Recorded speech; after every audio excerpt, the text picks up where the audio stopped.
Et bien c'est vraiment là où, chez Locad, que j'ai appris le développement logiciel et je suis tombé un peu comme Obélix dans la marmite.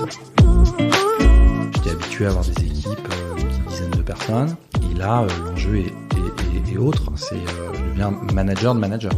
Ça c'est quelque chose que je n'avais pas fait, que je ne connaissais pas, il fallait que je découvre. Je mettrais 3 piliers dans ce poste. C'est business, tech, people. C'est les 3 éléments qu'un leader technique qui va conduire des équipes a besoin.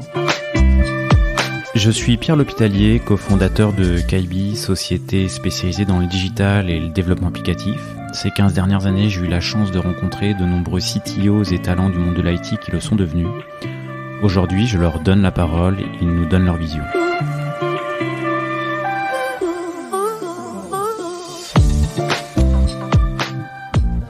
Aujourd'hui, je suis avec Benoît Patra, qui est CTO de iAdvise. iAdvise, une plateforme de marketing conversationnel, et son objectif, c'est rendre ses clients conversationnels. On en parlera plus en détail dans quelques instants. Aujourd'hui, on va parler de pas mal de choses. On va parler de recherche, on va parler de mathématiques, on va parler d'IA, de data. Merci Benoît d'avoir accepté l'invitation. Bonjour Pierre, je suis ravi d'être là avec toi pour échanger sur tous ces sujets.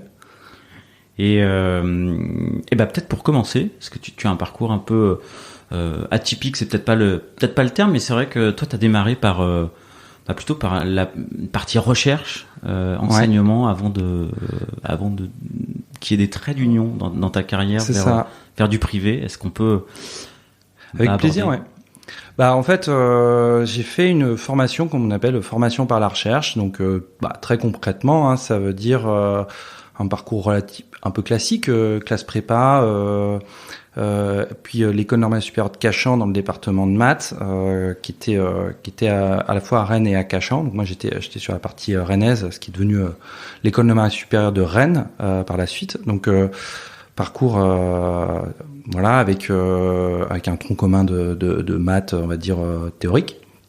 Et puis donc ça j'ai vite compris que j'avais une fibre, on va dire pro-bastat, et c'était vraiment des sujets qui me passionnaient. Pendant ces années, j'ai aussi passé la grecque de maths, et un petit peu à la fin de la formation, j'aimais beaucoup la recherche, et l'enseignement me plaisait beaucoup. J'ai eu la chance d'y goûter même pendant les études. Mais je me cherchais un petit peu et j'ai trouvé à ce moment-là une autre société, c'est en cherchant qu'on trouve Locad, qui avait pour mission de construire finalement le Google de la statistique. Alors moi ça me plaisait beaucoup comme mission. Le Google de la statistique. C'est ambitieux. C'est ça, et ça m'a mis plein d'étoiles dans les yeux et ça m'a motivé. On était donc c'était Johannes Vermoel, le fondateur, et moi j'ai embarqué dans l'aventure comme premier salarié, et ça m'a mis vraiment le pied à l'étrier dans le monde du logiciel. Voilà. Et à ce moment-là où j'ai découvert le logiciel à travers Locad, j'ai continué aussi à poursuivre ma thèse à l'université de Paris 6. C'était en même temps. Ouais, j'ai fait ça en même temps. Et donc c'était assez dense, mais c'était super formateur. Donc j'ai appris plein de choses. Donc j'ai appris que c'était pas aussi simple de dire on veut être le Google de la statistique. Mais c'était ça correspondait vraiment à ce que j'avais envie, en fait, de toucher à la fois à ce monde un peu réel de l'entrepreneuriat, du business, mais quand même en gardant une trame scientifique dans ce que j'aimais, qui était les probastats. On parlait pas encore de data science à l'époque, c'était pas les mots, mais les mots de statistical learning puis machine learning commençaient à arriver dans ce monde à la fois académique et on va dire industriel. Du coup, si on revient un peu sur ta thèse, le sujet de la thèse, est-ce qu'il est explicable là en quelques... ou est-ce que c'est complexe? trop complexe à expliquer. Non, je pense pas. En fait, il y a il y a vraiment deux parties un peu dans la thèse, mais la partie la plus importante qui constitue le cœur, ça consiste à étudier les algorithmes de clustering. Clustering, c'est du partitionnement de données. On dit comme ça, déjà, ça fait moins peur. Ouais. Voilà, ça fait partie du monde de l'apprentissage non supervisé. D'accord, à la différence de l'apprentissage supervisé qui à partir d'une donnée donne un résultat et on apprend. Là, on a juste les données. Il faut créer des groupes pertinents. Donc ça, c'est la mission du clustering qui est dans la branche du machine learning non supervisé. Et donc, l'objet de la thèse est de poser un modèle pour étudier ces algorithmes et les déployer à grande échelle et de changer un petit peu de paradigme et d'introduire, on va dire, de l'asynchronisme dans un système distribué et de vérifier, premièrement, que ça continue à converger, que le modèle mathématique tient, et aussi dans une deuxième étape de vérifier que effectivement on peut le mettre en production, effectivement ça fonctionne. Donc j'avais fait des expérimentations sur Azure à l'époque, donc on était au tout début d'Azure, c'était 2010, voilà, 2010-2011. L'asynchronisme n'existait pas? De faire, alors on retrouve souvent dans ce type d'algorithme ce qu'on appelle des descentes de gradient, qui est essaye de minimiser une fonction, c'est toujours un petit peu, on revient toujours un peu à ça. Et donc il y avait des travaux liés aux descentes de gradient asynchrones qui avaient été proposés par un chercheur du MIT, mais ça avait été pas posé dans un cadre d'apprentissage. Et c'était un cadre un petit peu différent, donc c'était pas dans le cadre d'un apprentissage non supervisé type clustering. Donc mais évidemment, comme souvent en recherche, on s'inspire de ce qui est fait auparavant et on le fait évoluer et on pose le cadre un peu différent pour aller plus loin. Et ta thèse, il y a d'autres personnes qui avaient travaillé sur des sujets similaires ou qui avaient des approches différentes? Alors c'était un peu, alors moi j'ai eu une forme de chance, en tout cas sur cette partie, parce qu'il y a une première partie qui était plus quelque chose d'un peu traditionnel sur la prévision de séries temporelles, mais sur cette partie, donc il y avait ce groupe de chercheurs américains, mais je me suis aussi inspiré de travaux qui étaient faits par une personne qui était à l'université de Paris 6, enfin Gilles Pagès et Jean-Claude Faure, qui était à Paris 5, qui avaient travaillé la chose, mais pas exactement dans ce contexte. Donc, ça a été finalement l'assemblage de la théorie Pagès-Faure et Tsitsiklis du MIT. Voilà. Donc, c'est oui et non. Ça répond, c'est-à-dire que c'était un peu unique. Et c'est ça aussi la recherche, c'est de créer du nouveau. Là où j'ai eu aussi une chance un peu extraordinaire, j'ai envie de dire, c'est comme j'ai su assez rapidement que j'allais pas me positionner sur des postes de recrutement. Donc type maître de conf, chargé de recherche, ça m'a permis de vraiment lâcher les chevaux sur la recherche, de pas me mettre de pression sur des publications et de pouvoir partir un peu plus dans l'inconnu, je pense, que si j'avais eu ce coup près de devoir candidater pour un poste académique derrière. En fait, ça m'a permis de me lâcher et de poursuivre mon idée plus loin et sans avoir cette pression. Et donc du coup, c'était plutôt bénéfique. T'avais rien à publier à la... Ah si, j'ai pu publier, mais disons que j'avais pas l'obligation de publier rapidement pour devoir candidater. D'accord. Donc en fait, ça a permis de faire plusieurs publis, je pense peut-être même de meilleure qualité que si j'avais eu finalement cette obligation de publier régulièrement tous les 6 mois. Donc j'ai eu la chance d'avoir un excellent maître de thèse qui m'a proposé un premier sujet qu'on a traité au bout de 6 mois, qui a donné une bonne publication. Et ensuite, j'ai pu partir plus à l'aventure dans ce sujet dont je viens de te parler, qui m'a permis évidemment d'aller plus loin. Et pendant plusieurs mois, je me suis dit, mais est-ce qu'il va en sortir quelque chose? Vraiment. Et c'est le problème de la recherche, du coup. Voilà, et tout à fait. Et c'était un peu sans filet, mais bon, j'avais quand même une partie du filet parce que j'ai des premiers sujets qui avaient été publiés. Et donc j'ai pu faire cette publication que j'ai publiée seule là pour le coup. Voilà, donc le maître mon maître de thèse a un peu lâché le guidon et j'ai pu faire cette publication dont j'étais assez content. Ouais. Et du coup, quelques années plus tard, voilà, ton sujet de thèse et de recherche, t'as pu en voir certaines applications concrètes dans le réel, dans des use cases professionnels? Alors malheureusement pas directement. On voit des choses qui sont similaires. On voit des gens qui ont travaillé sur des sujets proches, etc. J'ai pas d'application directe. D'ailleurs, plutôt l'industrie est plutôt partie sur du traitement avec du GPU et des choses comme ça. Donc finalement, l'approche que j'avais proposée, qui était plus distribuée, pas prise plus que ça. Enfin, c'est pas les choses qui sont les plus répandues aujourd'hui. Mais là où je suis quand même content d'histoire, c'est que mon directeur de thèse, qui était resté un peu en retrait sur ce sujet-là et qui m'avait laissé avancer, a poursuivi les travaux derrière. Ah. Ouais.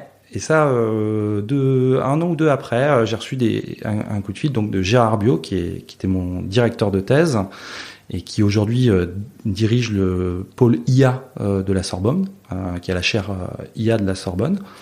Il m'a appelé et puis avec son accent méridional, il me dit Benoît et tout, page 36, lemme 32, tu écris ça, le graphe, il doit être connexe. Et je dis écoute Gérard, je sais plus trop, ça fait quand même plusieurs années. Voilà, donc mais il a poursuivi les travaux et ça m'a beaucoup plu. Ouais.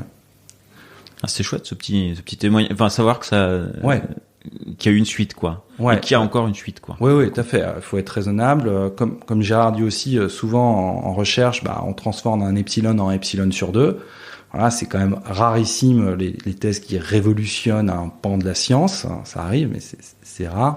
Mais voilà, de voir que la contribution a continué à perdurer, que des gens s'en sont inspirés, voilà, c'est quand même une satisfaction. Ouais. Et alors du coup, tu fais ça en parallèle de Locad? Ouais, alors en parallèle, mais je tiens aussi à dire que Johannes, donc fondateur de Locad, a aménagé l'emploi du temps. Voilà, donc ça faisait partie ce qu'on appelle un contrat CIFRE. On a vraiment réussi à trouver l'aménagement pour faire les deux. Et les sujets qui ont été traités dans la thèse sont inspirés de problématiques de Locad. Voilà, donc c'était, il y avait vraiment un pont entre les deux. Et il y a même certains morceaux, donc pas nécessairement les algorithmes de clustering répartis asynchrone, mais d'autres éléments qui sont présents dans la thèse qui sont toujours en production chez Locad. Ouais. Et chez Locad, ton travail très maths, très mathématique, il y a également ce petit trait d'union vers le développement? Eh bien, c'est vraiment là où, chez Locad, que j'ai appris le développement logiciel et je suis tombé un peu comme Obélix dans la marmite. Je devais déjà avoir plus d'une vingtaine d'années, mais je suis vraiment tombé là-dedans. Même si avant, j'ai toujours aimé coder, c'était un peu du codouillage, finalement de l'expérimentation scientifique, de la simulation. Et chez Locad, il y a toujours un très bon niveau de développement logiciel avec des ingénieurs de très bon niveau, et c'est eux qui m'ont appris à finalement le métier. Et Johannes en particulier, je le remercie pour sa patience, m'a appris vraiment le développement logiciel, et ça m'a vraiment plu. Je me suis dit, mais c'est vraiment ça que je veux faire, c'est allier les deux comme je fais ici.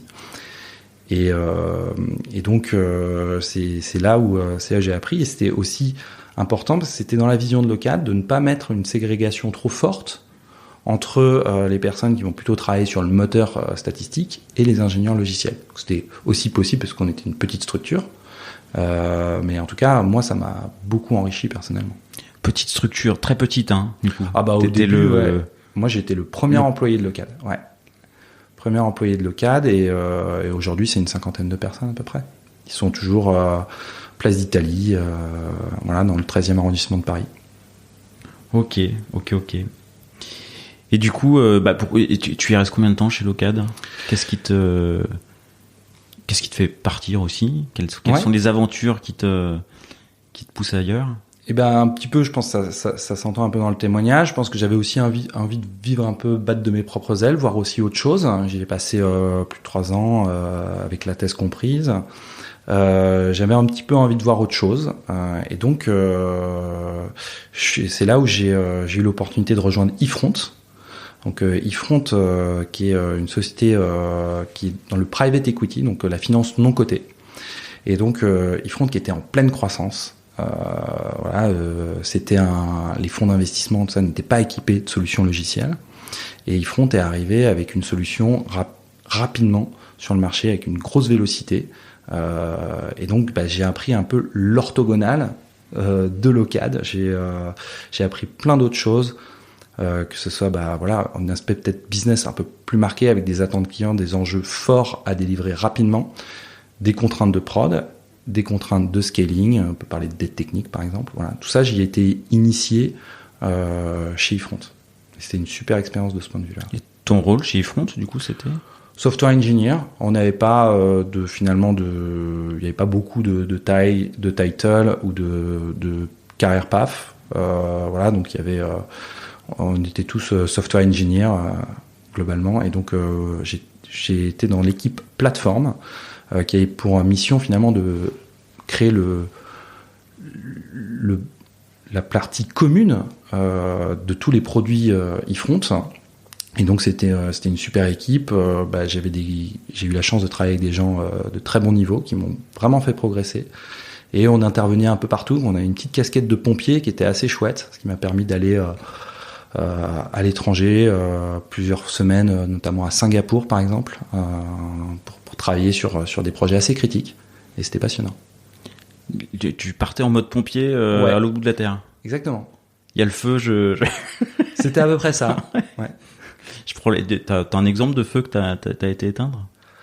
C'était on avait une fonctionnalité qui était très importante pour le client et qui marchait pas, voilà. Donc ça c'était on avait des problèmes de qualité, de fonctionnel importantes sur cette feature. Elle était clé pour le succès du projet, et voilà, on est dans un contexte où on n'est pas en mode cloud SaaS sur ce déploiement client. On est déjà quelques années en arrière dans des industries où c'est quand même assez sensible, donc il y a nécessité de se déplacer. Ouais. D'accord, c'était pas SaaS quoi. Donc, c'était pas SaaS. On pouvait quand même travailler. Il y avait quand même Internet. On pouvait travailler, mais il y avait quand même des interactions avec les équipes métiers là-bas qui étaient importantes, et voilà. Et donc pour bien agir, le déplacement était parfois nécessaire. Ouais. Ok. Et suite à eFront, tu as fait de la recherche, tu pars dans le privé, et tu as une autre aventure. Ouais, je monte ma boîte. J'ai envie de tenter l'expérience entrepreneuriale, et donc je monte Kelluro avec un associé avec qui j'avais eu une autre expérience, alors qui n'était pas du tout professionnelle. On a monté une équipe de course à la voile ensemble pendant des études, et on s'entendait super bien, on s'entend toujours super bien. On monte l'équipe, lui est plus avec une casquette business, moi plus avec une casquette tech, et on monte Kelluro, donc une solution essentiellement pour adresser la gestion des cabinets d'avocats et des cabinets de conseil. Voilà, dans la gestion de leurs projets, de leurs dossiers. On a fait un pivot un peu au milieu parce on s'est rendu compte que c'était difficile. Le go-to-market était relativement compliqué. C'est difficile de toucher l'intégralité de ces avocats. On avait du mal à passer l'échelle, donc on vendait des licences un peu par-ci par-là, mais c'était quand même difficile. Et on a remarqué, on a vu que la particularité de ce qui leur plaisait dans notre solution en particulier, c'était la couche de gestion d'email intelligente.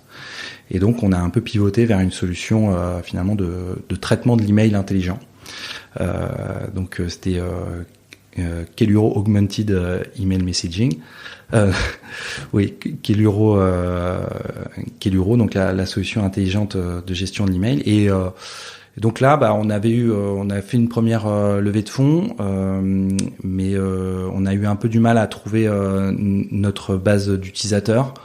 Et sur notre deuxième levée de fonds, on a eu des difficultés à lever, ce qui nous permettait de sécuriser notre roadmap. Et puis on avait quand même déjà des employés, donc on a dû arrêter. Et la première levée de fonds, tu l'as fait avant ou après le pivot? Ah non, je l'ai fait après le pivot. Ouais. Sur la première partie, on était plutôt on s'autofinançait, quoi. Voilà. D'accord. Et qu'est-ce qui, parce que c'est une idée particulière quand même, hein, le logicialisation des avocats au démarrage. Qu'est-ce qui vous lance sur cette idée-là au démarrage? Vous connaissiez ce monde-là? Il y avait un entourage particulier qui faisait que? Eh ben, en fait, à travers mes études, j'ai rencontré pas mal de gens dans le monde juridique, et pas mal notamment de personnes qui travaillent dans des cabinets. Et on voyait qu'ils n'étaient pas du tout équipés, quoi. Des outils, que tout était traité, notamment on a parlé des emails, tout est traité par des cas entiers qui pouvaient durer des années et des années par des emails. C'était impossible de s'y retrouver. Voilà, c'est ce qui a donné la naissance à ça. En disant, voilà, on a un marché pas du tout équipé. C'est de l'assemblage, des extraits, des collaborateurs qui partent, qui reviennent sur des dossiers et qui s'y retrouvent pas. Et donc c'est ça qui a donné lieu à la création de Queluro, ouais. Et du coup, si on ouvre un peu le capot, comment ça marchait là, cette solution de traitement automatisé d'email techniquement? Ouais, écoute. L'idée, on va retrouver un petit peu les concepts que tu as sur un Slack aujourd'hui, de traiter par channels, et donc que automatiquement la solution capture l'information pertinente qui est dans les emails au sein d'une entreprise, avec évidemment tout un enjeu autour de la visibilité, etc. Donc ça, c'était la solution qui s'en occupait. Mais de capturer, finalement, on va retrouver quelles sont les étapes clés, les échanges clés, parce qu'il y a beaucoup de choses dans les conversations, on se retrouve à telle heure, de l'email résumant la situation à date du projet, et qui est finalement un échange clé. Il y a aussi de l'information dans les pièces jointes. Voilà, et donc ça analysait également les pièces jointes. Ouais, c'est ça. Il y avait ça, et pour permettre de faire ça, on exploitait, on n'était pas branché sur tous les systèmes de messagerie email de la planète. On se branchait sur Office 365 et Google Suite. Voilà, c'était une des particularités. C'est d'avoir adressé, et ça nous donnait les API nécessaires pour créer de vrais produits, ce qu'on pouvait difficilement faire en se basant uniquement sur des protocoles SMTP classiques d'email. Donc là, il y a de l'analyse sémantique, il y a de la, il y a du machine learning, enfin il y a voilà, machine learning, deep learning, enfin peut-être pas deep learning. Et tu vois, dans les aspects un petit peu qui ont fait, je pense, avec un peu de recul, on n'a peut-être pas assez joué la carte IA dans nos levées, etc. C'est vrai qu'il y avait, nous on cherchait vraiment à résoudre des problèmes, et on n'a pas forcément réinventé des algos. Il y avait quand même déjà pas mal de choses sur étagère. On avait déjà des services cloud type Cognitive Services sur Azure. On avait des choses un peu équivalentes aussi sur Amazon, et on a beaucoup utilisé des algorithmes développés pour faire. Et la difficulté était de les mettre dans la solution, de régler les problèmes de privacy, etc. qui sont. Mais on n'a pas joué. J'ai relativement peu sur ce projet, sur Queluro, finalement développé d'algorithmes assez poussés, parce que on avait déjà en 2015 pas mal de choses sur étagère, et voilà, faut être pragmatique aussi dans l'ingénierie logicielle. Et voilà, on l'a senti que ça nous a été un petit peu aussi reproché dans les levées de fonds, en disant oui, il y avait cette question, mais est-ce qu'il y a suffisamment de propriété intellectuelle côté Queluro, voilà, sachant que une partie de l'IA est externalisée. Donc dans le rétroviseur, c'est une des choses que peut-être tu referais un petit peu différemment, vendre un peu plus la partie IA, la communiquer un peu plus, et peut-être développer un chouille. Probablement que je communiquerai moins sur le fait qu'on exploite des briques externes, et peut-être plus assister sur ça fait ça, exactement, et c'est de l'IA. Tout à fait, ouais. Après, dans ce qui a été l'échec, enfin, ça serait très facile de dire c'est les autres conducteurs. Je pense qu'on n'a pas su convaincre Nos métriques étaient intéressantes par ailleurs, mais on avait quand même un petit peu trop. On n'arrivait pas à avoir à loquer les utilisateurs pour utiliser la solution assez longtemps, etc. Et ça, on avait beaucoup d'essais. Mais bon, c'est un peu l'œuf et la poule, c'est-à-dire on savait ce qui manquait aussi dans le produit pour aller plus loin et puis pour garder ces métriques. Notre churn était un peu important, voilà. Et ça, quand les fonds ont regardé un peu les métriques d'usage, c'est trop important en churn. Et voilà, et ça, voilà, c'est la data, elle parle et ils avaient raison dans une certaine mesure. Et c'est ce qu'on essayait de résoudre. Ok, donc c'est la deuxième levée de fonds qui se fait pas et du coup ça s'arrête. Dans le rétroviseur, il y a d'autres choses où tu te dis tiens on aurait pu faire différemment, ou il y a des choses que je referais différemment. Ah oui, il y a beaucoup de choses. Je pense mais la première, c'est qu'on est parti un peu trop la fleur au fusil. Donc Grégoire, mon associé et moi-même, on est parti un peu vite. On est un peu parti sur cette idée, comme je t'ai dit avant le pivot, sur la partie plus solution pour avocats. On a l'étude, je pense que le business plan, la partie un petit peu go to market, on l'a fait vite. Et puis après, t'es dans une course un peu de temps, hein, donc le temps passe très très vite. Partir un peu plus armé. Parce que du coup, la première phase, avant de faire le pivot, il se passe combien de temps? 1 an et demi à peu près. Ah, vous faites le pivot au bout d'1 an et demi? Ouais, mais on avait déjà un produit qui tournait, qui était installé, qui montrait aussi des choses intéressantes, hein, mais on voyait un peu la limite. Ouais. Derrière, c'est effectivement après 1 an et demi, il reste plus beaucoup de temps pour se retourner, quoi. Ouais, après ça passe vite. Le temps passe très très vite. Ouais. Ok. Et donc donc ça s'arrête et tu repars vers de nouvelles aventures. Oui, parce que voilà, bon, c'est un échec, mais c'est aussi plein de choses que j'ai pu apprendre. On en sort évidemment grandi, ça paraît évident de le dire, mais bon, c'est quand même important. Et donc partons vers de nouvelles aventures. J'ai toujours un peu cette fibre un peu de ce monde SaaS qui me plaît, de par tout ce qui permet d'offrir. C'est incroyable comment on arrive à apporter de la valeur rapidement à des utilisateurs.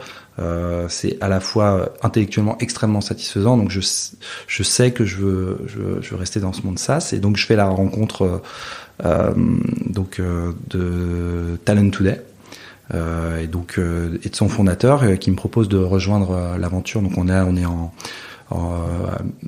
2017, septembre 2017, il me semble. Donc je prends un poste de CTO chez Talent Today. Donc Talent Today post-série A, d'accord. Donc on avait un corp, une société qui investit sur une série A qui à l'époque était conséquente compte tenu des volumes qui étaient. Donc l'idée est de faire de continuer la croissance et le déploiement de Talent Today. Donc Talent Today, une solution RH d'analyse de soft skills. Je retrouve encore une fois ce qui me plaît, du logiciel, de l'analyse de données, et on rajoute quand même quelque chose qui est très important, c'est le métier. Là, il y a quand même une mission d'aider les gens à trouver leur poste, leur job, en fonction de ce qu'ils sont. Et voilà, donc c'est un tout nouveau domaine, venant plutôt de la science dure, les maths et tout, voilà, d'aller plutôt dans la psychométrie, parce que Talent Today, c'est de la science psychométrique. Et en allant là-dedans, voilà, des enjeux data extrêmement intéressants, parce que le volume de données auquel on a accès chez Talent Today est vraiment conséquent. C'était cool. Enfin, pour donner un ordre d'idée. En fait, on avait 3 millions à peu près, entre 3 et 4 millions de personnes qui ont passé nos tests, donc elles sont anonymisées, mais voilà, on a de la data sur leurs soft skills, leur ambition. Donc c'est un terrain de jeu hyper intéressant de voir matériellement, parce qu'on le sent, il y a une intuition qui dit que dans des professions peut-être médicales, le rapport à l'autre est peut-être plus fort, que dans des comptables, on va avoir le sens de l'organisation qui est un peu plus poussé. Mais voilà, là, ça se matérialise concrètement par de la donnée et de la donnée précise, donc avec des capacités prédictives, d'adéquation avec des postes. Et donc, c'est un terrain de jeu hyper intéressant parce que aussi, il est pas traité, il est très peu traité. Il y a très peu d'acteurs qui ont accès à ces données-là et qui les traitent de cette manière. Alors du coup, je suis curieux de savoir comment on catégorise, comment on range, comment vous évaluez à ce moment-là une soft skill, quoi. Et comment tu la catégorises, comment tu la ranges. Ouais. C'est très mou. Enfin, le recrutement et l'humain, c'est une science entre guillemets du coup plutôt molle, quoi. Donc comment vous faisiez ça? Alors c'est mou, mais c'est sérieux. C'est sérieux. Et ça, c'est voilà, moi c'est une des choses qui m'a vraiment enrichi dans cette expérience, c'est d'arriver dans un domaine où il y a pas, je peux pas avoir d'idées préconçues parce que je n'y connais rien. Donc c'est génial. Et alors pour répondre à ta question, on mesure le soft skills grâce à des tests. Là, on est relativement classique sur cette partie-là, et les tests psychométriques qu'on fait, c'est pas moi qui ai fait. Là, on a vraiment un expert, même une équipe d'experts dédiés sur le sujet pour faire des tests de qualité, donc qui s'inspirent de ce qui a été fait. Hein. Les tests de personnalité et de motivation, ça existe depuis les années 50, mais c'est toujours en progrès, quoi, comme dans beaucoup de choses. Il y a même des techniques de mesure qui vont toujours plus loin. Et là, les maths rentrent un peu dans la partie. Dans ce qui était un peu les tests traditionnels, moi je les appelle les tests un peu de journaux et de magazines, où t'as tant de trèfles, donc t'as 3 points. Bon, ça te donne une première sur telle dimension. Outre le fait que c'est très facile à reverse engineer, c'est pas très précis.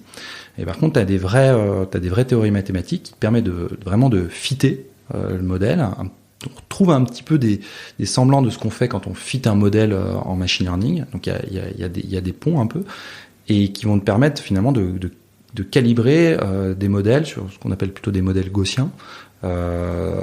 Pour donner des mesures d'une soft skill, de dire, toi, Pierre, dans ta motivation, parce qu'on parle de personnalité et motivation, ton équipe vie privée, vie perso, il est à 7,8, et t'as des critères de précision, etc.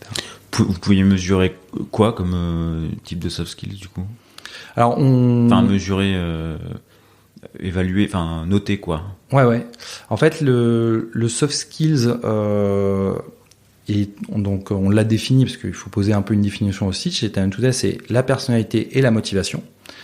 La personnalité, c'est plutôt quelque chose qui va être un peu qui va évoluer peu dans le temps, qui évolue mais qui évolue peu. Donc dans la personnalité, tu vas retrouver des choses comme... C'est bon, je peux plus évoluer, quoi. Non, j'ai pas dit ça. Je passe vos tests. À la différence, c'est pour en comparaison de la motivation qui va. Mais la personnalité, tu vas avoir des choses. On avait une quinzaine de critères de personnalité. Mais par exemple, tu vas avoir le respect de la hiérarchie, la capacité à être l'organisation, des choses de ce type-là. Voilà. La motivation, c'est quelque chose qui est plus là aujourd'hui maintenant. Ça va évoluer plus vite. Ça va être alors on est toujours dans un contexte professionnel, mais ça va être motivation, quel équilibre vie privée vie perso, ce que je donnais tout à l'heure. Ça va être également l'impact de la rémunération, le besoin de travailler en équipe, le besoin d'autonomie dans ton travail. C'est ce genre de choses. Et de ces deux mesures, donc en gros, ça te donne un gros vecteur de personnalité et un gros vecteur de motivation, et tu peux croiser les deux pour en déduire des comportements professionnels prédictifs. Voilà. Et vous le croisiez avec des offres d'emploi? Alors, pas exactement, on le croit plutôt avec on n'était pas un job board, c'est-à-dire qu'on c'était utilisé à la fois dans le recrutement et à la fois dans le suivi des collaborateurs, ce qu'on appelle le développement RH classique. Et ça va donner plutôt des axes de quel type de poste, vers quel type de poste j'ai envie d'évoluer. Ça, c'était, on va dire, plutôt l'utilisation en Europe, plutôt dans le développement. Et par contre, aux États-Unis, plus en mode recrutement, ça fit pas. Voilà. Vous aviez du coup, je crois que tu as écouté l'un des épisodes que j'ai fait sur le podcast avec Joël Bentolila, et on en parle un petit peu à un moment donné, qui commence à intégrer des sujets de type de ce type, mais que le recrutement reste une science molle. Je crois qu'il utilise ce terme d'ailleurs dans le podcast, et que ça reste un outil plus qu'une science. Vous avez des résultats là-dessus sur ok, on a fait passer des tests et au final ça devait fitter statistiquement, ça devait fitter avec telle ou telle boîte, et vous aviez des retours derrière de bah oui, ça a fité, non, ça n'a pas fité. Est-ce que les algos sont, est-ce que le produit confirme Ouais. Alors ça, pour quelqu'un qui fait de la data, c'est la question clé. Et la réponse est oui.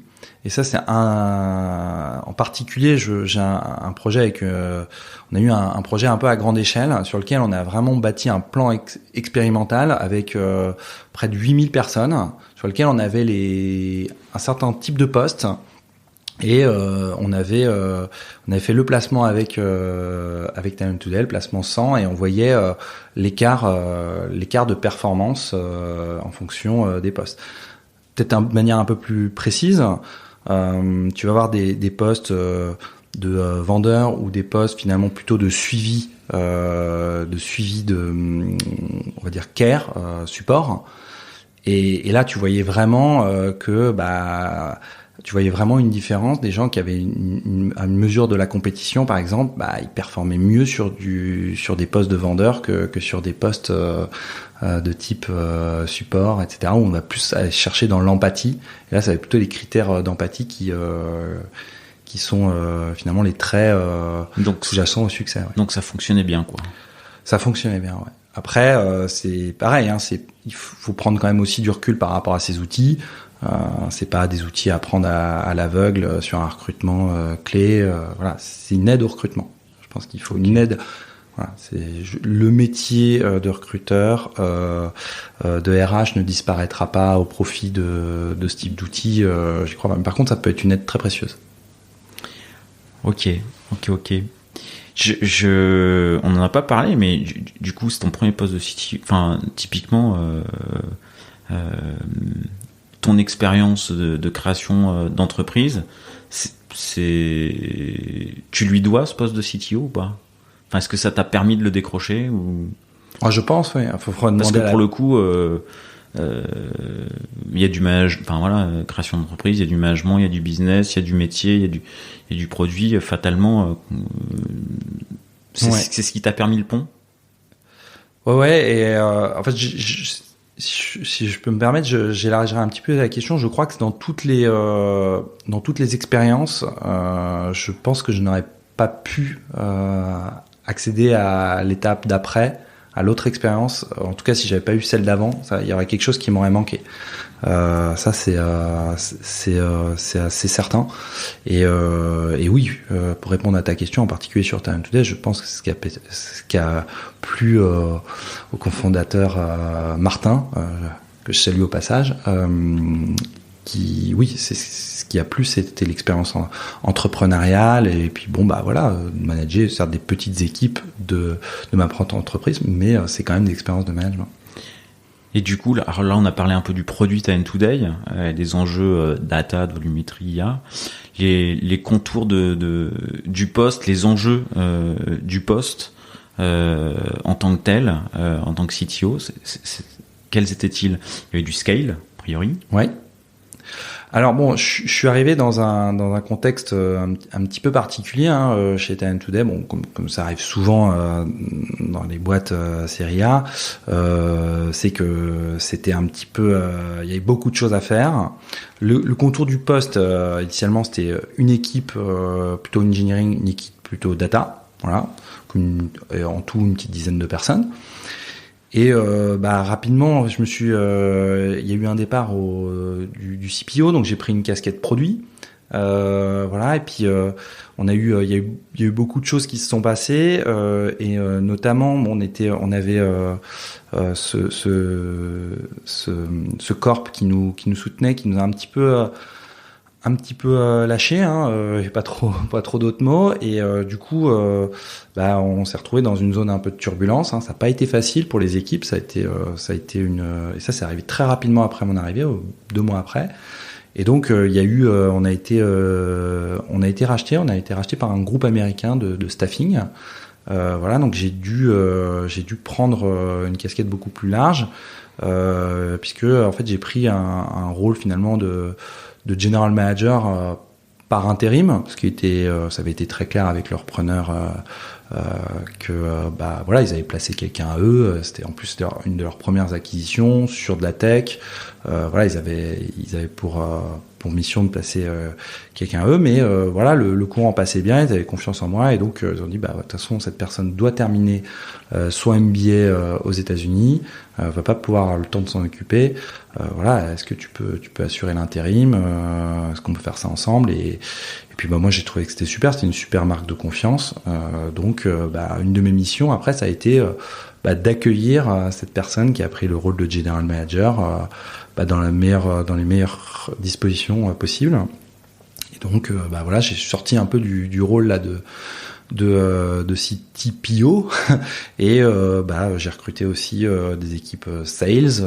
J'ai mettre en place tu recrutais les sales aussi. Ouais. Alors j'étais pas seul, ils avaient quand même, mais voilà, disons que j'ai encadré, ça a vraiment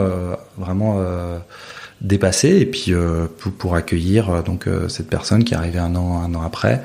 Voilà, lui proposer quelque chose, un terrain sain pour travailler, pour faire sa prise de fonction. Du coup, tu dis que le rachat intervient 2 mois après que tu arrives. Est-ce que c'est quelque chose que tu sais à l'embauche, ou parce que du coup, j'imagine c'est déjà plus ou moins dans les tuyaux.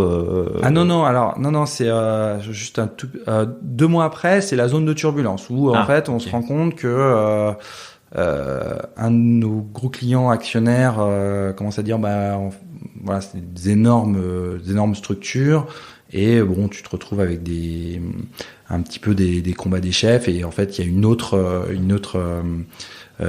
initiative un peu concurrente à Talent Today qui émerge au sein du groupe, et donc du coup il y a zone de turbulence. D'accord. Au bout de 2 mois. Le rachat se fait au bout de 8. Voilà. D'accord. Au bout de 2 mois, okay. Bon, on sait que l'aventure va pas continuer avec eux. En tout cas sur la partie, on va dire, actionnariat, capitalisation, ça reste un client, mais que voilà, qui vont probablement céder leur participation. Et donc là, c'est un petit peu différent, et 8 mois. Et donc là, c'est l'arrivée d'un autre groupe, complètement une autre gestion. Qui arrive, en tout, ça s'est fait au bout d'1 an, voilà, un petit peu moins même. Tout ça, et donc forte zone de turbulence pendant 1 an, à tous les niveaux, très formateur, mais pas facile sur le plan humain, parce que forcément quand tu traverses des zones de turbulence, ça a un gros impact sur les équipes.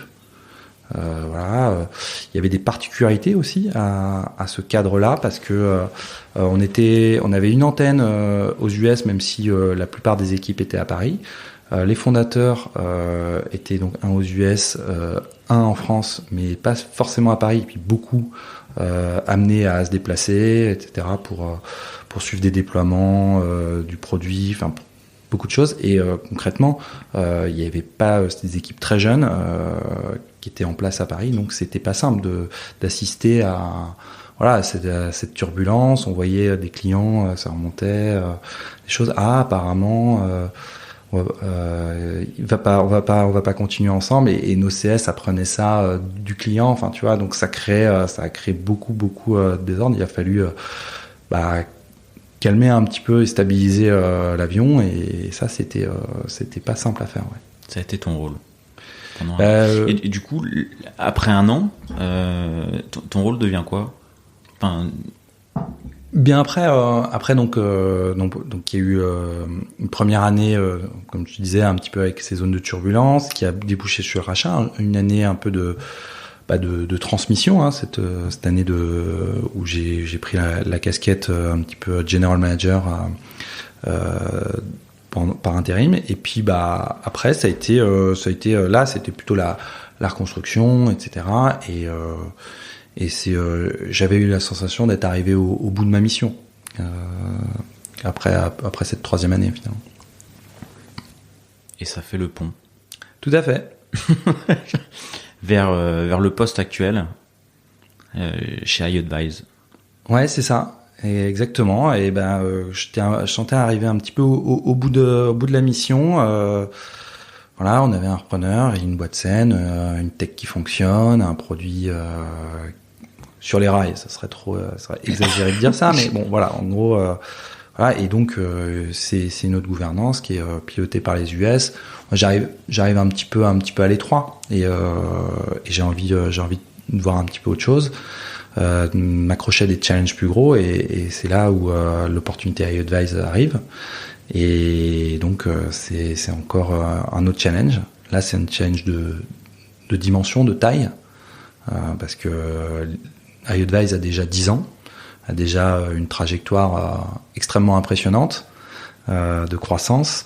Que ce soit pour donner un ordre d'idée, aujourd'hui, iAdvise, en termes de taille d'entreprise, de chiffre d'affaires, de croissance.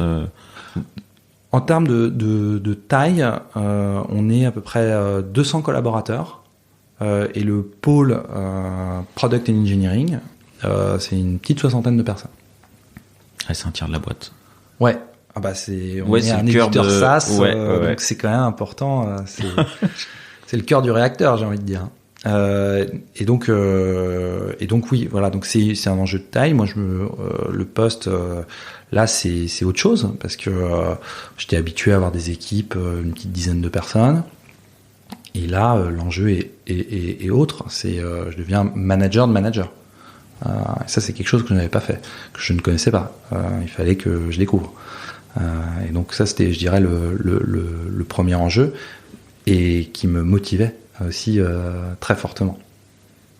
C'est quoi ça mène quoi comme complexité manager de manager? Ça va faire 1 an et 1 mois. C'est une bonne question. Je dirais c'est que tu peux pas agir directement. C'est la première chose. C'est qu'en fait, tu dois donner la feuille de route, le framework, pour parler en anglais, à ton manager pour qu'il puisse opérer, pour qu'il soit à l'aise. Et donc, tu peux pas juste arriver dans un meeting d'équipe et dire c'est pas la manière d'opérer. Il faut que tu puisses déléguer plus, leur donner la légitimité. Voilà, c'est tout un ensemble de choses qui changent. Mais c'est à la fois passionnant et comme je l'avais pas fait, je me suis quand même aussi j'ai pas mal lu, j'ai pas mal discuté autour de moi, je me suis inspiré de ce qui était fait parce que c'est le poste d'engineering manager qui est finalement mon équipe à moi était un peu à redéfinir. J'avais des personnes en place, mais le poste n'était pas très clair, ils n'étaient pas très à l'aise dans ce poste-là. Il y avait un vrai travail à faire à ce niveau. C'est quoi justement les sources d'inspiration que tu as eues en termes de lecture et éventuellement les personnes dont tu t'es inspiré? Ouais. Ouais. Alors il y a 2 bouquins qui sont souvent cités, mais bon, citons-les. Il y a le Camille Fournier de Manager's Path. Et alors je crois que c'est son nom, mais c'est Engineering Management, An Elegant Puzzle, je crois, ou quelque chose comme ça. Et il me semble que c'est Will Larson, l'auteur. Voilà, donc ça c'est la littérature un peu classique. Il faut aussi un peu lire entre les lignes. C'est pas un guide clé en main, mais en tout cas ça confirme un peu la vision. Moi je me suis pas mal inspiré aussi des offres de postes sur des boîtes de taille similaire. Voilà. Marrant. Ouais. Je regardais et pour savoir qu'est-ce qu'on en attend. Comment ils décrivent la mission. Comment ils décrivent la mission et ça m'a pas mal aidé. Je me souviens d'une offre d'Algolia en particulier et que je trouvais assez bien faite et dans lequel je me suis pas mal inspiré. Ça passe aussi par de l'interne, un workshop, de faire parler les engineering managers, les product managers, où est-ce que eux sentent qu'il y a un manque, qu'il y a des choses à transformer. Voilà. Et moi, je suis arrivé, tu vois, un peu avec une vision que j'ai un peu synthétisée. Aujourd'hui, je mettrais 3 piliers dans ce poste. C'est business, tech, people. Le produit étant le pont entre business et tech, donc c'est à la fois les deux. Et je crois que c'est les 3 éléments, qu'un leader technique qui va conduire des équipes a besoin. Donc le business, comprendre les enjeux, le fonctionnement de l'entreprise et de ses clients. Tech, je pense que c'est difficile d'y couper. C'est comme dirait Camille Fournier, sans le socle technique, tu es toujours un petit peu en bas de la vallée et tu seras toujours un peu en difficulté. Je pense qu'il y a vraiment un point tech qui est indispensable, une expertise technique. Et people, on est des leaders, on est dans l'humain, on est dans le management, donc clairement il faut sentir les gens, les aider et les faire exceller. C'est ça aussi la mission, bien sûr. Alors du coup, je rebondis sur la partie tech, parce que là, tu décris un poste où il y a un pôle de 60 personnes à peu près. T'es manager de managers. Est-ce que tu mets encore ton nez dans des... Voilà, t'as fait de la recherche, t'as aimé ça, t'as aimé le côté technique. Est-ce que tu mets encore ton nez ou tes mains dans des sujets techniques? Est-ce que t'arrives à apporter ta pierre sur certains sujets? Alors oui, la réponse est oui. Par contre, mes contributions sont très limitées. Et elles sont, je dirais pas insignifiantes, elles sont presque symboliques.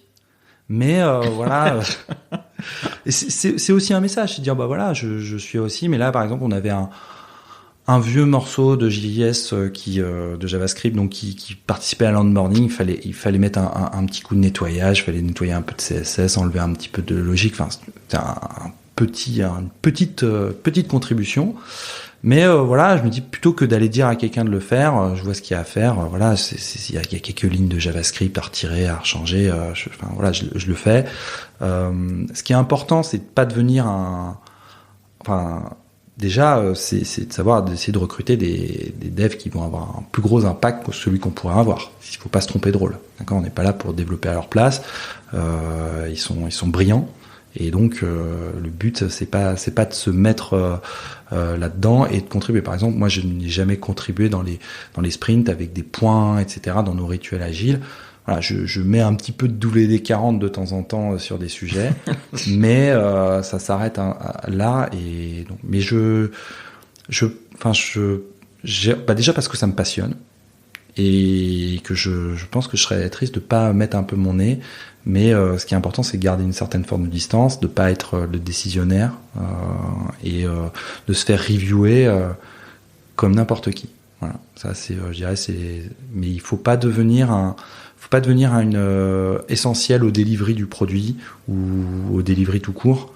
Voilà, ça doit fonctionner. Si je le fais, c'est parce que ça me fait, j'ai envie de le faire un petit peu, mais c'est très limité et ça ne doit pas entraver la marge de l'équipe. Voilà. Et au-delà parce que là t'as donné un exemple où oui. Très main dans, sur des petites choses JS dans du delivery pur, mais du coup sur des conseils techniques, sur de l'archi, sur sentir certaines choses au niveau IA ou data, t'es investi dans pas mal de choix techniques toujours. J'essaye de l'être, mais encore une fois, plus en écoute, en donnant mon input, mais c'est important de responsabiliser les équipes, hein. Pas que les choix techniques viennent top-down, je pense que ce serait une erreur. C'est important d'en être finalement accountable au sens anglais, responsable, de savoir ce qui s'y passe, ce qui s'est dit sur les sujets qui tranchent. De faire entendre ta voix et la vision, c'est important d'en avoir une, Mais voilà, elle se fait avec les équipes. C'est vraiment de la co-construction sur les sujets structurants. Tu parlais de data, un des sujets voilà qui était sympa, sur lequel quasiment au moment où je suis arrivé, c'était on était sur des sujets de NLU, donc vraiment on fait vraiment du deep learning, on va les mains dans le cambouis avec du TensorFlow, c'était Keras TensorFlow, du PyTorch, vraiment des choses assez concrètes. Et voilà, là j'avais un peu plus suivi le projet de près parce que j'en avais fait il y a pas très longtemps sur des projets perso et tout, donc je me suis un peu plus mis les mains dedans. Ça c'est un exemple, mais voilà. Ça m'arrive sur des sujets un petit peu d'architecture. Déjà il y a eu le temps de comprendre l'architecture qui était en place, pas arriver voilà. Donc la première étape est plutôt de l'écoute quand tu prends ton poste, de comprendre déjà ce qui est en place, pourquoi ça a été mis en place, et pas arriver avec des idées trop préconçues, parce que tu vois ça marche pas vraiment comme ça. Il y a quand même déjà beaucoup de choses en place dans une société de la taille d'IAdvise. Pour te donner un petit peu un ordre de grandeur, la production d'IAdvise, c'est à peu près 200 machines EC2, donc Amazon EC2, C5 4X large. Donc pour ceux qui connaissent, c'est quand même un peu gros, quoi. Voilà, sur lequel on a un peu moins de 80 définitions de microservices qui sont eux-mêmes répliqués, etc. Donc en fait, il y a quand même du volume, il y a une architecture, il y a du legacy en place, il y a beaucoup de choses. Donc il faut s'y imprégner, faut la comprendre, mais oui, je suis dans ces sujets-là. Ouais. Alors du coup, peut-être pour mieux, pour comprendre également l'architecture du produit. On n'a pas parlé du produit IAdvise. Du coup, est-ce que tu peux expliquer un petit peu quelques tenants aboutissants du produit ou des produits que vous avez? Bon, peut-être parce que tu l'as introduit justement, c'est une plateforme de marketing. Très brièvement, de marketing conversationnel, mais c'est quoi une plateforme? Alors, je suis peut-être sur un truc assez simple, tu vois, la petite bulle de chat que tu as en bas à droite sur ton site, voilà, c'est IAdvise. Voilà. Donc ça, c'est le canal un peu historique qui a fait le succès d'IAdvise. C'est de proposer une expérience de conversation directement dans le site des clients. Voilà, ça c'est ce qu'on appelle le live chat. C'est vraiment le canal historique qui drive d'ailleurs encore aujourd'hui la majorité des volumes de conversation. Mais nous, on est aussi plus que ça. On est une plateforme omnicanal, c'est-à-dire qu'en fait, tu peux converser avec ta marque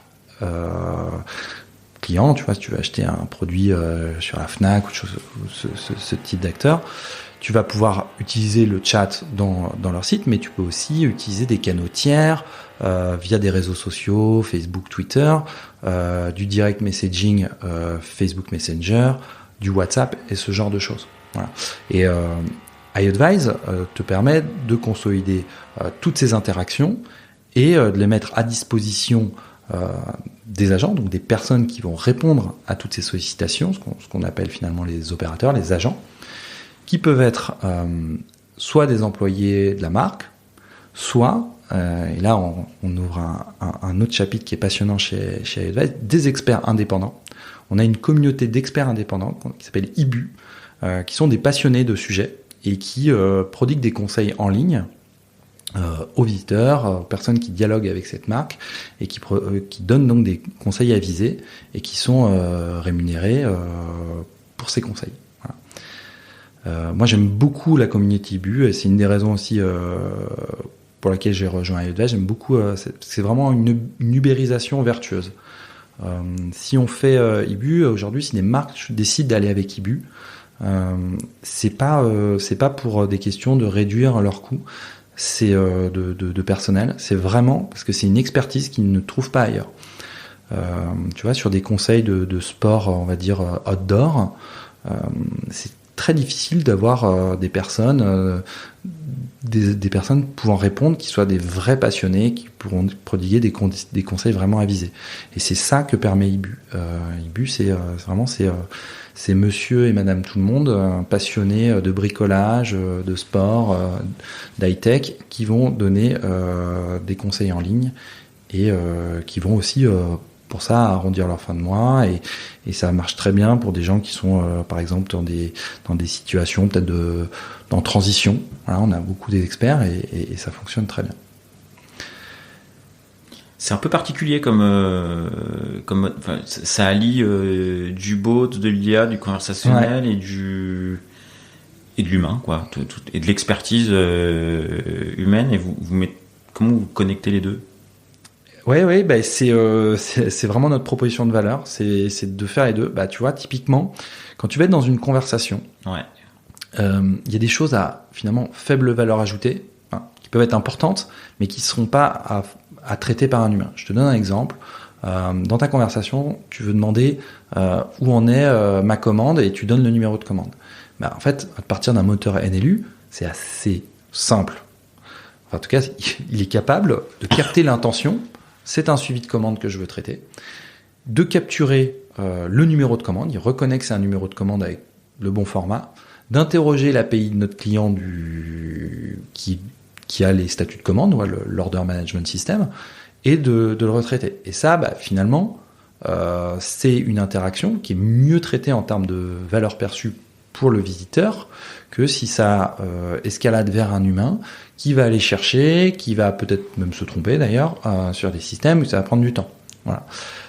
Mais on sait bien que l'expérience 100% bot et 100% automatisée, ça peut être aussi catastrophique. Donc c'est toute cette capacité d'escalader et de se dire, bah voilà, je vais pouvoir interroger à partir de ce moment-là dans la conversation, ça va plutôt être un bot qui va traiter, mais qui va pouvoir transférer vers un agent humain. Typiquement, si on est en face de quelqu'un qui n'est pas satisfait, qui va vouloir avoir plus d'informations et qui va vouloir interagir avec un humain, c'est possible. Et iAdvise est capable de faire ça. Voilà, donc c'est vraiment la combinaison finalement du meilleur des deux mondes entre la machine et l'humain. Et c'est effectivement, parce qu'aujourd'hui il y a beaucoup de concurrence sur le bot pur, mais là effectivement la proposition de valeur elle est clairement différenciante. Tu vas avoir quoi comme, je sais pas si tu peux en parler, comme chantier ou comme enjeu produit dans les mois ou dans l'année à venir? Ouais, alors bon, il faut pas que je sorte la roadmap 2022, donc il faut que je fasse attention. Non, mais on sait qu'on a des thématiques qu'on a envie d'aborder. On a notamment d'être plus présent dans la partie ce qu'on appelle le care, le support. iAdvise est très utilisé et performe très très bien en fait dans les scénarios un peu d'avant-vente. Le scénario que je t'ai donné du statut de commande, c'est un scénario plutôt de suivi. La personne a fait son achat et voilà. Donc là, on a un enjeu produit autour de ça. Clairement de plus déployer notamment nos canaux tiers. Je pense à WhatsApp, qui est aujourd'hui on est reconnu provider WhatsApp par Facebook, donc qui possède WhatsApp. Et on a envie de déployer plus WhatsApp. On a un énorme potentiel aussi sur la partie care support. Voilà, ça c'est un exemple, tu vois, dans nos utilisateurs canaux tiers. On a le Covid a vraiment bouleversé les habitudes et tu vois le fonctionnement point de vente physique, point en ligne, c'est plus séparé. C'est pas je vais sur mon retailer en ligne et puis je vais sur le point de vente physique qui est de l'autre côté de la rue et il y a pas d'expérience qui est suivie. Là, non, c'est vraiment, on veut pouvoir créer une expérience suivie et donc aussi de pouvoir que les personnes, les vendeurs en magasin puissent utiliser la solution iAdvise, quoi, que ça crée vraiment un continuum. Donc on a vraiment un case fort sur lequel on se positionne aujourd'hui, qui est de ce qu'on appelle finalement le vendeur connecté, qui est en magasin, mais qui est aussi en ligne sur la solution iAdvise et qui fait les deux, qui peut escalader sur une session vidéo avec un vendeur en ligne, mais lui il a le produit à portée de main parce qu'il est aussi dans le magasin. Voilà, donc c'est ces cas d'usage finalement hybrides qui relient l'expérience un peu d'achat 2021 post-Covid où les deux usages sont toujours présents, le point de vente physique, le point de vente en ligne, et en fait faut les faire marcher ensemble parce que c'est ça que les gens attendent. Et si tu déclines un peu ces use cases forts en en enjeux qui vont être les tiens, de le décliner en roadmap d'exécution et en enjeux techniques. Tu vas avoir quoi comme enjeu technique à venir du coup si on le décline? Si tu vois, je vais prendre le sujet. Tu as un fort enjeu de localisation et de pouvoir faire finalement un routage intelligent vers la bonne personne, parce que quand tu es en ligne, tout le monde se vaut un petit peu, hein, voilà, que ton groupe d'agents répondants soit à Nantes Nord, voilà, ou à Nice, ça change pas grand chose. Là, tu veux pouvoir cibler tel vendeur dans tel magasin parce que tu as déjà interagi avec lui. Donc en fait, tu as une notion de routage des conversations qui est l'unité un peu de base d'iAdvise, qui devient hautement non triviale. Et parce qu'on a toute une logique de file d'attente qui doit être optimisée. Voilà, et donc là en fait tu repenses finalement ta structure de file d'attente qui est quand même il va falloir péter 2-3 trucs. Alors on va essayer de pas les péter, mais en fait en tout cas péter t'es pas le bon terme, voilà. Effectivement, mais faire évoluer, ouais, carrément. Et donc tu vois, c'est un exemple technique et là c'est pas toujours du machine learning et de la data, l'apport un peu des maths, c'est aussi de modéliser notre système de routing comme un système intelligent de file d'attente. Et il y a quasiment une théorie mathématique entière qui s'appelle Q-Theory dessus, et voilà. C'est quoi ça, le Q-Theory? C'est la théorie des probas sur les files d'attente, en fait, en fonction de ce qui rentre, ce qui est consommé, et voilà, quand est-ce que ta file d'attente va exploser en termes de ce qu'on appelle un overflow, quand est-ce qu'elle va être vide, voilà, une analyse un petit peu des tailles des files d'attente, etc. Donc il y a un sujet, et il y a aussi de s'inspirer un peu de ces modèles un peu théoriques pour traiter des cas un peu complexes comme celui que je t'ai décrit. Ouais. Et là, du coup, pour donner un ordre d'idée, vos files d'attente, c'est combien de threads enfin, je sais pas si on parle de threads, mais... Alors sur du chat, les opérateurs, on considère qu'il faut pas qu'ils traitent plus de 10 conversations en même temps. Mais leur groupe, en fonction des skills, etc., ça peut être très variable, les messages. Mais iAdvise, tu vois, c'est entre 1,5 million, 2 millions de conversations par mois. Voilà. Ah ouais, okay. Donc il y a vraiment du volume. Il y a vraiment du volume. Là je te parle des conversations qui sont engagées, mais il y a aussi pas mal de choses qui se passent avant la conversation. Est-ce qu'on engage une correspondance avec quel type de visiteur, qu'est-ce qu'on a comme info sur lui, questions aussi légales, etc. Donc il y a pas mal de choses. Jamais les volumes et les volumes de conversation, c'est à peu près ça. Par contre, ce qu'on va traiter nous sur nos serveurs en termes de volumétrie, c'est au-delà, parce qu'en fait on capte toute l'audience avant qu'elle interagisse. Voilà, donc si tu veux, on prend tout le trafic de nos clients. Donc le volume, c'est ce qui justifie finalement qu'on ait une plateforme et une infra aussi importante. C'est qu'en fait, on a une volumétrie forte, puisqu'on capte énormément de trafic à temps réel. Ok, donc des sujets d'infra, ouais. Il y en a eu, il y en aura quoi? Bah ouais, il y en a eu, il y en aura. Aujourd'hui, on a quand même des choses qui sont en place, qui sont vraiment de qualité, mais il y a encore des enjeux à venir. Voilà, il y a de l'optimisation évidemment toujours. Le FinOps, c'est un enjeu chez toi? Ah bah alors là, parce que là du coup... Complètement. Ça a été un des chantiers que j'ai adressé en arrivant. Et notamment, j'avais quelqu'un qui était en poste d'engineering manager, mais qui avait aussi cette vision, qui avait vraiment cette capacité à analyser. Et on a revu un peu son poste, on a retravaillé, et aujourd'hui il a évolué sur un poste de Director of Engineering, et l'une de ses missions, il en a beaucoup, c'est justement la gestion FinOps. Et il fait un travail remarquable là-dessus, parce que c'est essentiel en fait.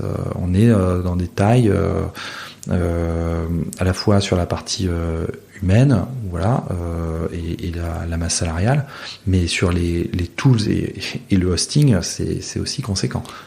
Du coup, vous avez réussi à réduire un peu la facture infra, la facture cloud, les effets, les résultats de ce poste-là? Alors, on la stabilise. Et c'est déjà bien. On la stabilise parce qu'en fait, notre croissance, en fait, nos chiffres de consommation sont en croissance, on est en croissance.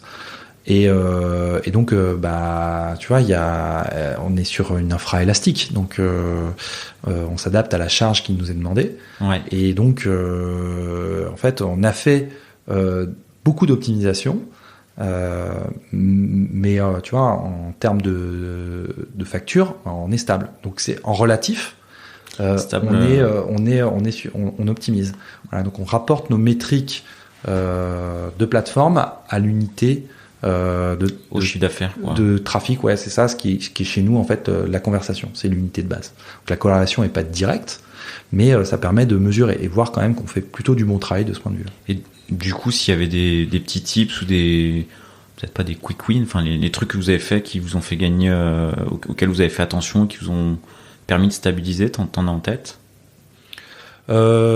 Alors, il y a la partie monitoring sur laquelle de pouvoir. Alors ça, c'est pas un quick win, mais c'est finalement de vraiment pouvoir accéder à la data, ce qui est pas toujours simple, notamment chez les cloud providers, et de la rapporter à des métriques métiers, et de pouvoir aussi les donner aux équipes par domaine, par team, qui puissent s'approprier et se sentir finalement de voir l'impact qu'ils peuvent avoir sur cette facture. Voilà, c'est pas uniquement un sujet d'infra.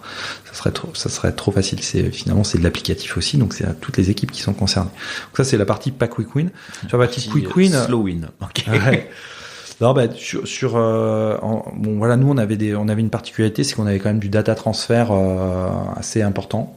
On avait des coûts de data transfert et donc de bien revoir les payloads des requêtes HTTP, que ce soit en interne, soit celles qui arrivent de l'extérieur, parce qu'on peut pas optimiser, parce que même si la compression fait un job, des fois en fait elle fait pas tout, et il y a quand même une information, et peut-être que cette information est pas nécessaire. Nous on a eu une bonne optimisation, on a revu une payload sur un chemin très critique qui était fortement, on avait beaucoup de requêtes sur ce point-là, et en fait on a retravaillé la payload, donc le JSON, et on l'a un petit peu structuré, un peu fait amaigrir, quoi, petite cure d'amaigrissement, et ouais, ça a eu un impact direct sur notre facture en data transfer. Ouais.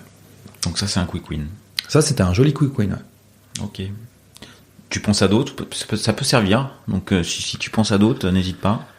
Il y a tout, ça c'est toute la partie, d'où l'intérêt quand même d'avoir, en tout cas à notre taille aujourd'hui, d'avoir quelqu'un qui est dédié au FinOps, c'est d'étudier un peu dans les détails toutes les propositions de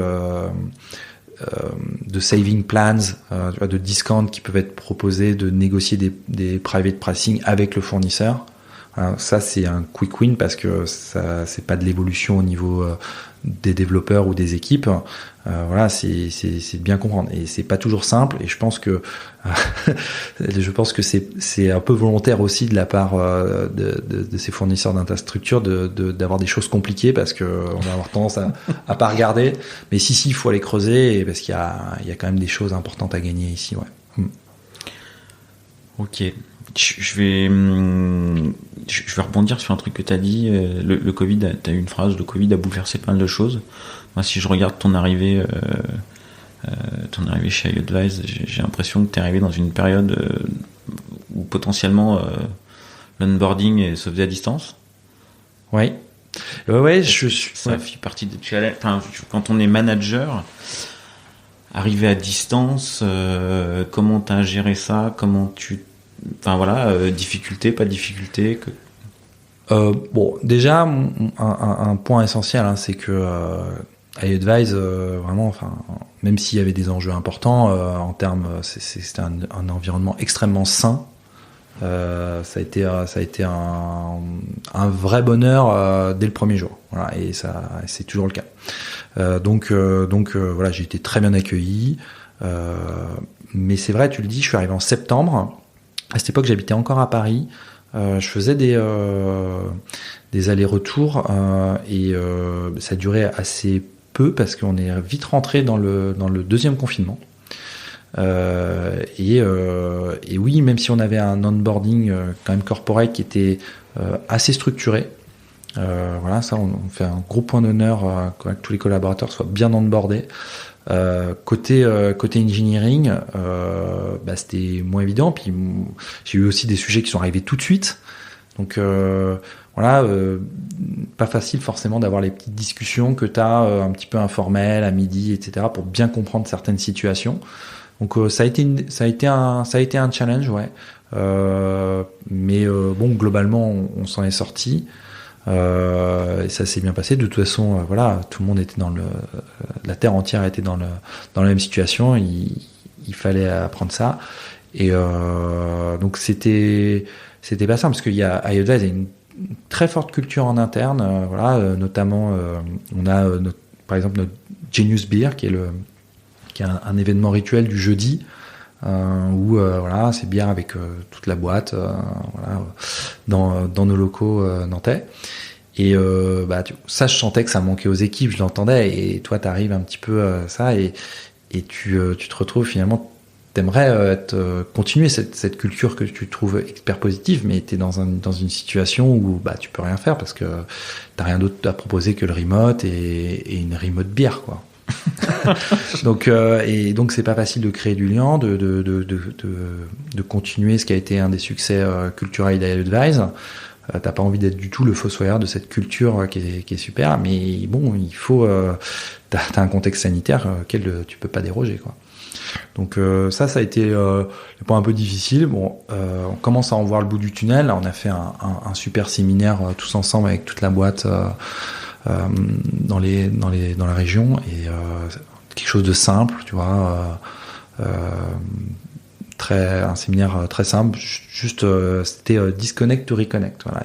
Même les collaborateurs US sont venus, donc c'était super, les gens qui sont aussi côté Allemagne sont venus, enfin, on était tous ensemble, et voilà, je suis quand même super rassuré de voir que cette culture elle est toujours présente, et puis que on continue à l'écrire, quoi. Je vais utiliser la formule disconnect to reconnect pour faire le pont vers mes 2-3 dernières questions, parce que ça pourrait être une punchline, mais toi, est-ce que tu as un proverbe ou une devise qui t'accompagne? Ouais, j'aime bien less is more. Ouais. Pour un petit peu, donc je suis désolé, c'est en anglais, mais ce côté un petit peu, des fois un petit peu simplifié. Et j'aime bien aussi ce que je dis, done is better than perfect, toujours en anglais, que j'aime bien aussi. Mais c'est mieux quand c'est fait, effectivement. Et est-ce que tu as un surnom? Alors j'ai un surnom, plutôt dans le pas dans le milieu pro, plutôt dans mon milieu quand je faisais beaucoup de voile avec mon équipe là, on m'appelait Noab, mais bon, il n'y a pas vraiment de story derrière, c'est juste Benoît en verlan. Et alors, est-ce que tu l'as gagné cette course à la voile? Non, on n'a pas gagné, mais on a fait des bons résultats, on était content, on a fait un podium, on a fait 3e, 2 années de suite, 3e, on était content. Ouais. Ok, félicitations. Merci. Et ça sera peut-être ma dernière question. Est-ce qu'il y en a une que je t'ai pas posée et que tu aimerais que je te pose?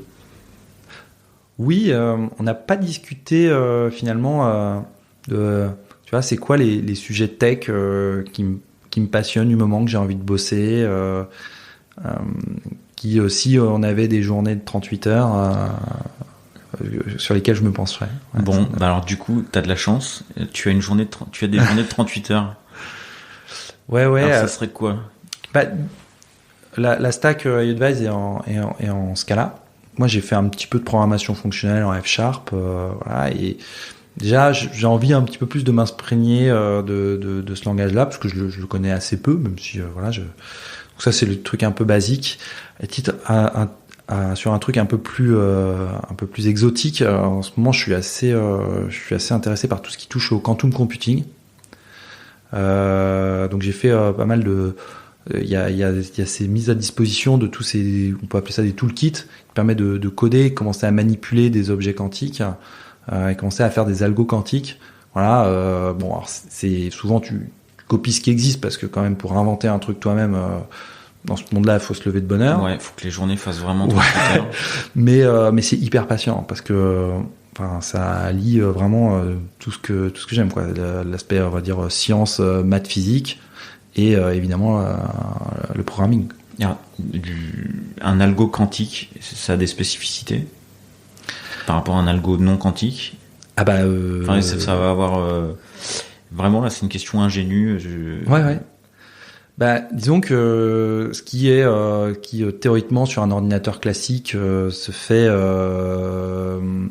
dans un temps qu'on va estimer potentiellement très long, il peut être fait quasiment de manière instantanée quand tu le portes dans un cadre quantique. Voilà. Et c'est notamment le cas, je pense, des algorithmes de chiffrement, où donc il y a un chercheur américain, Shor, bien avant qu'on ait les premiers prototypes physique d'ordinateur quantique, enfin de capacité de calcul quantique, qui avait déjà imaginé ça et qui a proposé un algorithme Shor qui permet finalement de casser des codes de sécurité type RSA de manière quasiment instantanée. Aujourd'hui, ça existe déjà? Alors on n'a pas alors ça existe, mais donc les clés de chiffrage sont suffisamment longues et on n'a pas la stabilité sur les ordinateurs quantiques pour encore casser ces clés. Elles sont encore un peu trop longues, tu vois. On a l'unité de base en informatique, c'est le bit. Dans un cadre quantique, c'est le qubit. Et aujourd'hui, en fait, on n'a pas assez de qubits à disposition pour commencer à casser des clés comme celle de nos cartes bancaires, mais commence à s'y rapprocher fortement. Voilà. Bon, là, moi, je suis un peu moins expert. Je suis plus ce qui se dit dans la presse ou dans les gens que je peux fréquenter qui connaissent très bien le sujet. Mais oui, c'est en train de, voilà, on est à l'aube quand même de grosses révolutions. Gros problèmes de sécurité. Non, pas parce que aussi, voilà, la recherche a fait le travail dans l'autre sens. C'est-à-dire qu'on a créé des algorithmes qui résistent aux approches quantiques. Mais bon, en tout cas, c'est un changement complet de paradigme. Il y en aura pas partout et tout, mais en tout cas sur certaines tâches, ça fait des choses assez incroyables. Puis moi, ça me permet d'utiliser un petit peu ma boîte à outils de maths que j'avais mis quand même que je mets un peu dans un coin. Je m'en sers pas tous les jours, et c'est super intéressant. Voilà. Bon, et si les journées font 38 heures et que tu arrives à travailler un peu dessus, ou que dans le futur il y a des sujets, ce sera avec plaisir de te réinviter pour en parler plus précisément. Merci beaucoup. Merci Pierre. Et puis merci à toi. Et puis à très bientôt et plein de bonnes choses sur tous les sujets que tu vas avoir à traiter dans les mois à venir. Oui, merci beaucoup. À bientôt.